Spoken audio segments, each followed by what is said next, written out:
สบายดีพ่อแม่พี่น้องพ้องปายเบิดซุคนเนาะ FC ทางช่องบ่าวภูมิบ้านนาเนาะมื้อนี้บ่าวภูมิบ้านนาก็สิมาตามแนวทางให้พี่น้องคือเก่าเนาะสำหรับฮานอยเนาะครับเนาะเพราะว่ามี FC ขอมาเนาะอยากได้ฮานอยเนาะบ่าวก็เลยสิมาทำให้เนาะพี่น้องเนาะสำหรับฮานอยเนาะก็มาบนๆมานอนนำกันเนาะครับเนาะสำหรับหน่วยพิเศษเนาะข้างบนออกสำหรับหน่วยพิเศษข้างบนออก942ข้างล่างออก01สำหรับน้อยพิเศษก็ถือว่าปังเนาะพี่น้องเนาะเข้าที่ตัวรองเนาะนี่01เนาะก็มาที่0เข้าที่ตัวรองเนาะสำหรับน้อยพิเศษบัดนี้มาเบิ่งน้อยปกติเนาะสำหรับน้อยปกติเฮา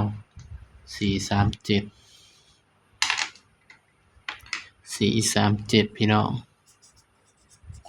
ล่าง42สำหรับน้อยปกติบ่มีเนาะพี่น้องเนาะบ่มีเด้อพี่น้องเด้อเพราะว่าเด่น890เนาะมาเบิ่ง VIP บาดนี้ VIP เนาะออก748ข้างล่าง97โอ้เข้าแต่เด่นพี่น้องเอ้ยสำหรับ VIP เนาะเด่น2ตัวนี่มาเบิดเลยพี่น้องแต่ว่าเบาเจาะบ่เข้าเนาะนี่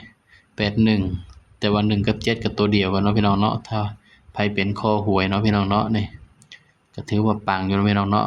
เจาะเข้าแค่น้อยเดียวเนาะน้อยพิเศษเนาะน้อย VIP นี่มาบนมาล่างเลยเนาะสำหรับตัวเด่นมาเนาะนี่แต่ว่าบ่าวเจาะบ่เข้าเนาะพี่น้องเนาะนี่เสียดายเนาะพี่น้องเนาะนะเพราะฉะนั้นก็ไปกันต่อนะครับเนาะงวดวันที่30เด้อครับเด้อบัดนี้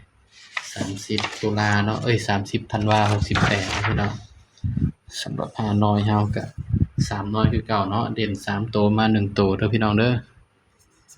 ก็มี FC ขอมาเนาะบ่าวก็เลยต้องมาทำคลิปให้เนาะพี่น้องเนาะก็ช่วยพี่น้องฝากสนับสนุนช่องบ่าวนี่เด้อพี่น้องเด้อนี่ถ้าอยากให้บ่าวลงแบบว่า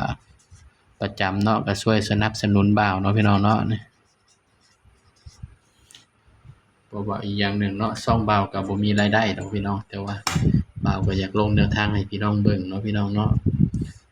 เฮาบ่แม่นช่องใหญ่เด้พี่น้องเอ้ยก็ยังบ่มีรายได้คือเขาดอกเนาะแต่ว่าก็อยากลงแนวทางให้ FC เฮาเบิ่งนั่นแหละเนาะพี่น้องเพื่อสิได้เอาไปเปรียบเทียบเนาะพี่น้องเนาะไปเบิ่งมาหลายเจ้าแล้วก็เอามาเปรียบเทียบกันเบิ่งบัดนี้เนาะพี่น้องอีกอย่างหนึ่งบ่าวก็บ่แม่นอาจารย์ใบ้ดอกเนาะแต่ว่าเป็นคนมักคิดซื่อๆพี่น้อง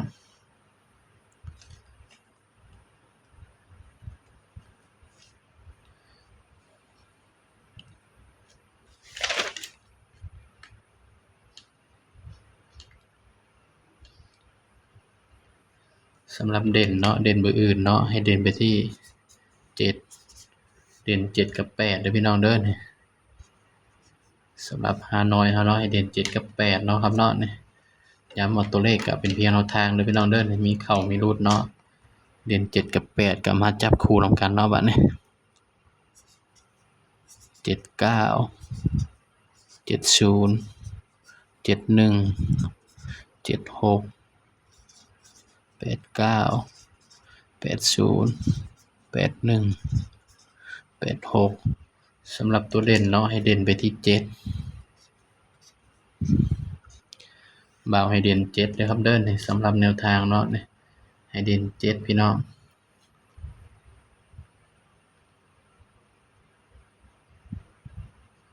เด่นที่7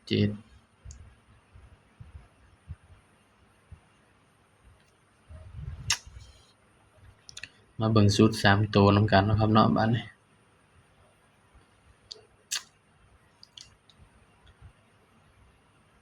3ตัว864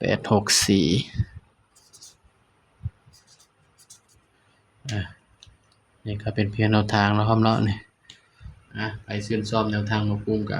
ฝากพี่น้องกดไลค์กดแชร์กดติดตามช่องบ่าวภูมิบ้านนานี่เด้อพี่น้องเด้อระวังเด้อพี่น้องเด้อนี่6กับ9ตัวเดียวกันเด้อครับเด้อ6กับ9นี่ตัวเดียวกันเด้อพี่น้องนี่ระวังเนาะนี่76 79ตัวเดียวกันเนาะครับเนาะนี่6กับ9ตัวเดียวกันเด้อพี่น้อง89 86มีแล้วเนาะนี่ก็บ่ต้องเอาก็ได้นี่ก็เป็นเพียงแนวทางเนาะพี่น้องเนาะก็ฝาก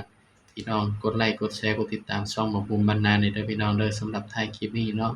บ่าวภูมิก็ขอให้ FC ทุกคนสุขภาพแข็งแรงเนาะ ขอให้ปังๆครับผมอีกสวัสดีครับ